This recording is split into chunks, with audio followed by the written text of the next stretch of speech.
Con un gesto che probabilmente voleva adeguare all'attualità lo stradario di Venezia, Calle della Mandola è diventata per qualche ora Calle Pickpocket, Calle dei borseggiatori. Mani ignote hanno posizionato nella notte la riproduzione del Nissioeto all'imbocco della Calle da Campo Sant'Angelo, un gesto di denuncia e di protesta condito da una certa dose di ironia di un fenomeno che anche in questa zona del sestiere di San Marco è particolarmente sentito, a cominciare dai ristoranti che hanno i plateatici in campo.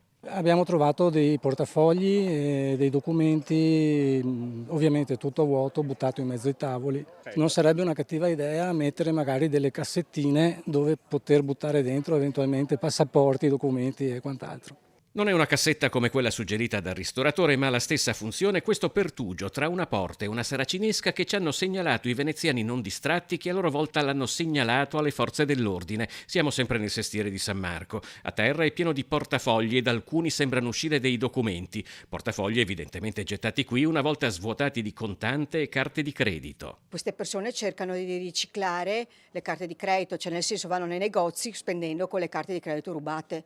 Non hai mai avuto il sospetto che... Sì, ho avuto il sospetto e fortunatamente ho capito la situazione e li ho mandati via. Vediamo le facce anche dei turisti poveri impanicati perché non trovano il portafoglio. È un problema che qui a Venezia non è ancora risolto.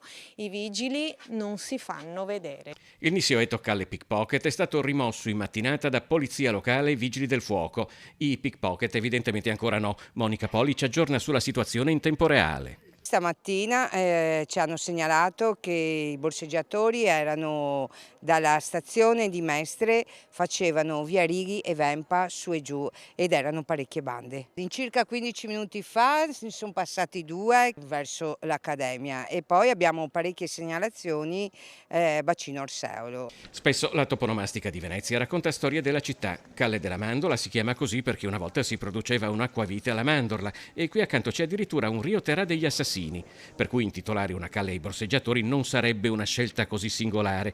Il problema comunque rimane serio. Ne sa qualcosa chi era l'altra sera al pontile dell'Accademia?